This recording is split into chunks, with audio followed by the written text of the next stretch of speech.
So starting on number 4 here, this is calculator as well. Actually, this problem, you probably could do some of this without a calculator, just practicing. I went ahead and entered the two functions. Always get them in your y equals.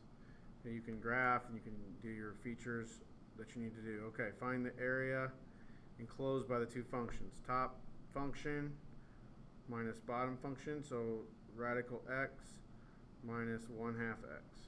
It's also the side if we're using that later on. And we're going from 0 to the intersection point. You can calculate the intersection. If you were doing this by hand, you would set them equal to each other, which this one is not as nice. Easy. So we're going from 0 to 4. So I'm going to make a quick sketch of this.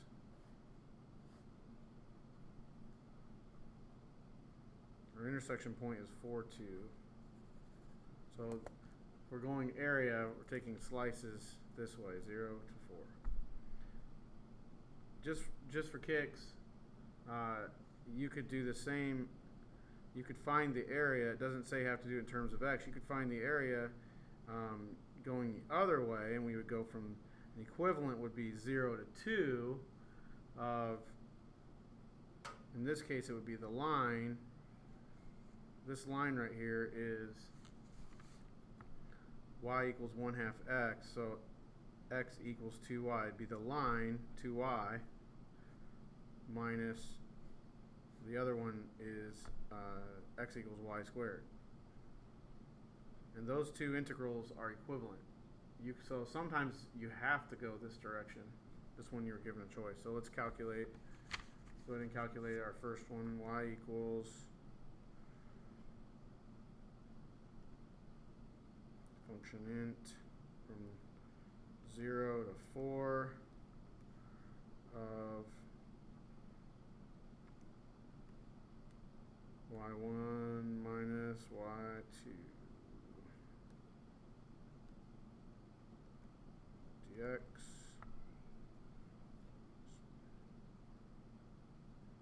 1.3333. I'm guessing, I don't think it'll do if you frac it, but I'm guessing that is 1 1/3. If you did this by hand, you could get that. And just for kicks, because I like that, I'm going to do the integral here and see if it matches up. See if I did that right. So 2x minus x squared. Notice the bounds were different. There we go. And that one actually came out to 1. This is what happens in the estimating process. Sometimes you get some crazy stuff going on there. So this is, again, one of those verifications that they're the same thing. You can find the area either way. Find the volume when the area is enclosed is rotated about y equals -2. Go back to thinking about our sketch here. Y equals -2 is a line down here. So when I rotate, it's going to be a hole. It's going to be hollow. So I got to find out what my radius is. So I know I'm still going from 0 to 4. That part doesn't change. So I have a big radius and a small radius. So the function is the distance to the x-axis. That distance right there is radical x. But I'm going 2 more than that. So the big radius is radical x plus 2. And the little radius is 1/2 x. I'm going 1/2 x plus 2. So a lot of times we're up above and we're subtracting. Down below we're adding. Just remember that the function tells you the distance to its axis. Okay, and if you have, again, if you have this entered in your calculator, when you go to do your integral, you don't have to enter as much, less chance of an error. 0 to 4. And I'm going to put parentheses, y1 plus 2 parentheses squared minus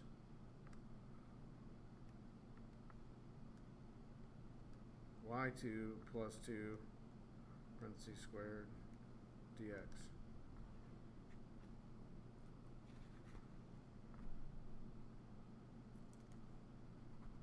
Which is 8. So this is really 8 pi. Find the volume when the area enclosed is rotated about the line x equals -1. Okay, so going back to our line and our curve. Now we need to go back to these. This line right here is y equals 1/2 x.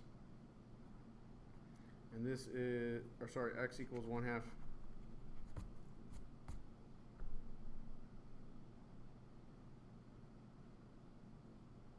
X equals 2y, sorry, because y equals 1/2 x. And this is x equals y squared. And so I'm rotating about the line x equals -1, which is over here. And this time my bounds, we did this one already a little bit, the bounds go from 0 to 2 because I'm on my y-axis. And I'm rotating, so the big radius is this 2y plus 1. Big radius squared minus little radius squared. This is y squared plus 1. So what's changed? The bounds are from 0 to 2 instead of 0 to 4. I'm using my y functions. I still have to have a big radius and a small radius to measure there. And then I just have to enter this one manually. I don't want to go back and put it in my y equals.